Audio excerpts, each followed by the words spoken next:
Assalamualaikum warahmatullahi wabarakatuh. Di lembah Lebanon Selatan, di mana bukit-bukit berhias, zaitun berbaris megah di bawah langit biru, desa-desa kecil bersiap menyambut Maulid Nabi Muhammad dengan antusiasme yang telah menjadi tradisi turun-temurun. Di setiap sudut jalan, aroma masakan khas dan suara riuh rendah masyarakat berbaur menjadi satu, menandakan hari yang penuh sukacita. Namun di balik kegembiraan itu terdapat adat yang unik sekaligus berbahaya.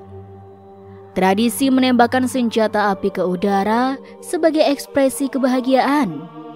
Suasana penuh warna ini menarik perhatian banyak orang, termasuk seorang anak Nasrani dari keluarga Gatas yang terkenal. Mereka takjub menyaksikan perayaan tersebut dengan mata berbinar, tidak menyadari bahwa momen bahagia ini akan segera berubah menjadi sebuah tragedi yang tak terlupakan. Di lembah Lebanon Selatan, di mana pohon-pohon zaitun berdiri teguh, menyaksikan pergantian waktu.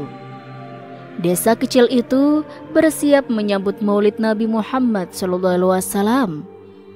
Gema takbir dan sholawat mengalun, memenuhi udara pagi yang masih segar. Di setiap sudut, keluarga-keluarga menyiapkan hidangan. Anak-anak berlari-larian dengan penuh kegembiraan, dan para pemuda mempersiapkan senjata mereka untuk tradisi menembak ke udara. Sebuah ritual yang menggemakan kegembiraan pada kesempatan itu. Di antara kerumunan ada Elias, seorang anak Nasrani berusia 12 tahun dari keluarga Gatas. Mata coklatnya yang besar menangkap setiap detail perayaan itu dengan rasa ingin tahu yang besar. "Elias, jangan terlalu dekat, itu berbahaya," seru ibunya, Maria, sambil menarik lengan anaknya agar menjauh dari kerumunan yang ramai. Elias tersenyum. "Jangan khawatir ibu, aku hanya ingin melihat, semuanya begitu meriah." Maria mengelus kepala Elias dengan lembut. "Ya, tapi kau harus hati-hati. Tradisi mereka itu unik, tapi bisa berbahaya." Elias mengangguk, tapi matanya tetap terpaku pada kerumunan yang semakin meriah. Tiba-tiba suara tembakan terdengar bersahutan satu sama lain, menciptakan simfoni yang meriah namun menegangkan. "Wow, lihat ibu!" seru Elias sambil menunjuk ke langit di mana peluru-peluru ditembakkan ke udara. Maria meraih tangan Elias cemas. "Ayo, kita berdiri agak jauh agar lebih aman." Mereka bergerak menjauh, tapi mata Elias masih tertuju pada pemandangan itu. Tiba-tiba sebuah peluru nyasar meluncur cepat menembus kerumunan, dan dalam sekejap segalanya berubah. "Elias!"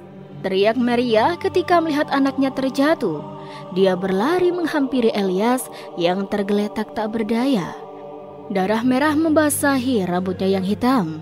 Orang-orang di sekitar berhamburan, kepanikan memenuhi udara.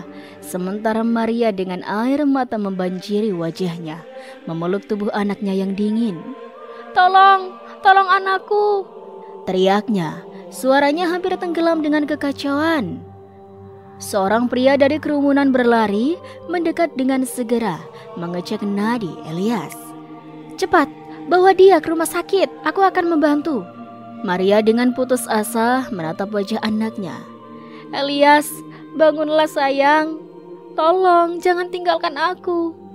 Perjalanan ke rumah sakit terasa seperti seumur hidup bagi Maria. Setiap detik berlalu dengan penuh ketakutan dan harapan yang rapuh. Elias, anak yang selalu penuh tawa dan ceria, kini terbaring tak berdaya. Nasibnya tergantung pada seutas harapan yang semakin menipis. Mobil ambulans dengan sirenenya yang memegahkan telinga melaju kencang menuju rumah sakit Ghassan Hamud. Maria duduk di samping tubuh Elias yang tak bergerak, menatap putranya dengan mata yang sembab. Hatinya dipenuhi kecemasan dan doa. Sesampainya di rumah sakit, Elias segera dibawa ke ruang gawat darurat. Dokter dan perawat berlarian. Suara instruksi medis bergema di antara dinding-dinding steril. Maria duduk di luar ruang gawat darurat, menunggu dengan penuh kecemasan. Tangannya terus-menerus mengusap Rosario yang tergantung di lehernya. "Bagaimana kondisi anak saya, dokter?" tanya Maria dengan suara gemetar. Saat seorang dokter keluar dari ruangan, dokter itu pun menghela nafas. "Kondisinya sangat kritis. Kami melakukan segala yang kami bisa, tapi pendarahan itu sangat parah. Saya sarankan Anda membawanya ke rumah sakit internasional. Mereka memiliki fasilitas yang lebih lengkap untuk kasus seperti ini." Tanpa membuang waktu, Maria meminta agar Elias segera dirujuk. Perjalanan ke rumah sakit berikutnya terasa lebih mencekam. Maria berdoa dalam hati, memohon agar anaknya diberi kesempatan hidup. Di rumah sakit berikutnya, tim medis segera mengambil alih.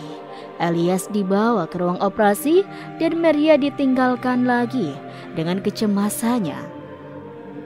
Jam-jam berlalu, setiap detiknya seperti menyeret Maria ke dalam jurang ketidakpastian. Akhirnya, dokter kepala keluar dari ruang operasi. Namun ekspresinya tidak memberikan banyak harapan. Maria berdiri, kakinya gemetar, menunggu kata-kata yang akan keluar dari mulut dokter itu. "Maaf Nyonya," kata dokter itu dengan suara yang rendah. "Kami telah mencoba segala hal yang kami bisa, tapi kondisi anak Anda sangat kritis.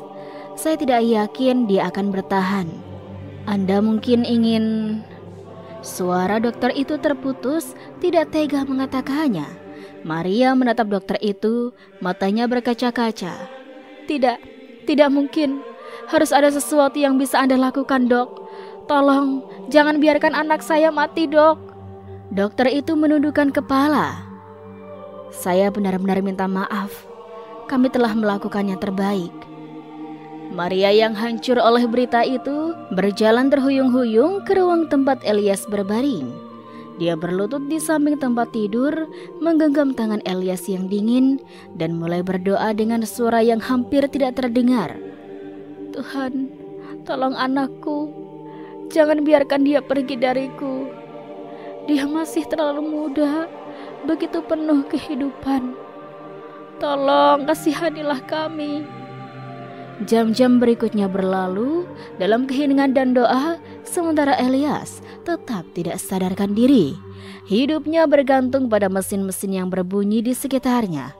Maria tetap di sampingnya, tidak pernah kehilangan harapan, meskipun harapannya semakin tipis. Seiring berjalannya waktu, ruangan itu dipenuhi oleh hening yang hanya sesekali diputus oleh suara bising alat-alat medis. Maria yang duduk di samping tempat tidur Elias terus menggenggam tangan anaknya. Matanya kemerahan dan bengkak akibat air mata yang terus-menerus mengalir. Di luar langit mulai menggelap, menandakan hari sudah beranjak malam. Tapi bagi Maria, waktu seakan berhenti berputar. Tiba-tiba, dokter kepala memasuki ruangan dengan ekspresi serius. Maria pun segera berdiri. Matanya mencari-cari jawaban yang ia harapkan. "Dokter, bagaimana keadaan anak saya?" tanyanya dengan suara yang bergetar. Dokter itu menarik nafas dalam-dalam. "Saya pikir akan lebih baik jika Anda melihatnya untuk yang terakhir kalinya. Kami telah melakukan segala yang kami bisa." Maria merasa dunianya runtuh. Air matanya mengalir deras. Tidak bisa, anakku." Dia berjalan perlahan mendekati tempat tidur Elias. Melihat wajah anaknya yang damai namun pucat, dalam hatinya Maria merasa kehilangan yang tak terberikan. Dia menundukkan kepalanya, berdoa dalam hati yang patah. Tiba-tiba sebuah suara lembut memecah keheningan itu. Maria terkejut dan mendongakkan matanya, memandang tak percaya. Elias tiba-tiba duduk di tepi tempat tidur. Matanya terbuka melihat ke arah Elias. Maria hampir tidak percaya. Kamu baik-baik saja, Nak?" Elias mengangguk, sebuah senyum lembut terukir di wajahnya.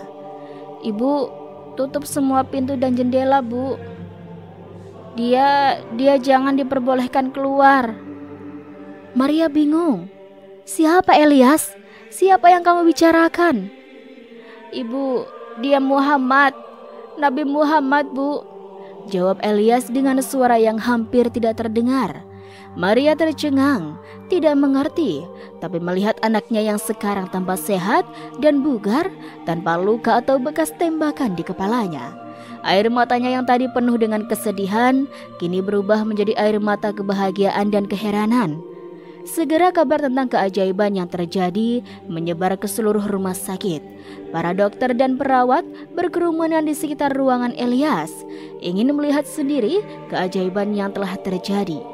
Maria berdiri di samping Elias, masih tidak percaya dengan apa yang dia lihat. Anaknya yang beberapa jam lalu dalam kondisi kritis sekarang duduk di sampingnya, ceria dan penuh kehidupan. Elias pun melihat ke arah ibunya. Ibu, dia datang. Dia mengelus kepalaku dan tersenyum. Maria yang semula ragu kini merasakan sesuatu yang dalam di dalam hatinya, sesuatu yang mengubah pandangannya. Bukan hanya tentang kehidupan, tetapi juga tentang iman dan kepercayaan. Di hadapan anaknya yang sehat, di hadapan para dokter yang bingung, Maria merasa ada kekuatan yang lebih besar di balik semua ini. Sebuah kekuatan yang tidak bisa dijelaskan dengan kata-kata. Ruangan itu berubah menjadi pusat perhatian. Kabar tentang keajaiban yang terjadi pada Elias menyebar dengan cepat. Tidak hanya di antara staf rumah sakit, tetapi juga ke seluruh komunitas di luar sana. Para dokter yang awalnya skeptis, kini berdiri dengan rasa kagum dan bingung di hadapan anak yang sebelumnya berada di ambang kematian. Kini duduk dengan semangat dan kehidupan yang baru. Maria yang sebelumnya dilanda keputusasaan, kini merasakan perubahan yang besar dalam dirinya. Keajaiban yang dialami Elias bukan hanya mengembalikan anaknya kepadanya, tetapi juga membuka mata hatinya pada dimensi kehidupan yang lebih dalam. Saya tidak tahu apa yang harus saya percaya, kata Maria kepada dokter kepala. Tapi saya tahu bahwa ada sesuatu yang luar biasa telah terjadi pada anak saya. Sesuatu yang tidak bisa dijelaskan oleh ilmu pengetahuan atau logika. Dokter itu pun mengangguk. Kadang keajaiban memang terjadi dan kita hanya bisa bersyukur untuk itu. Mereka pun akhirnya membaca sholawat bersama. Maria memeluk Elias erat-erat, merasakan hangatnya tubuh anaknya. Sebuah pengingat bahwa keajaiban memang nyata di tengah-tengah perbedaan dan keragaman yang ada. Masyarakat di Lebanon Selatan dan sekitarnya mulai memandang satu sama lain dengan pengertian dan rasa hormat yang lebih dalam. Maulid Nabi yang semula adalah perayaan yang tragis bagi Elias dan Maria, kini menjadi titik balik untuk kesatuan dan pemahaman lintas agama. Kisah Elias menjadi inspirasi bagi banyak orang. Ia dan Maria sering diundang untuk berbicara tentang pengalaman mereka, tentang pentingnya keharmonisan dan saling pengertian di antara keberagaman budaya dan agama. Wallahu alam. Dan itulah sobat sedikit kisah kali ini. Kurang lebihnya Rizky mohon maaf. Dan sampai jumpa lagi di kisah-kisah selanjutnya. Sekian dari Rizky. Wassalamualaikum warahmatullahi wabarakatuh.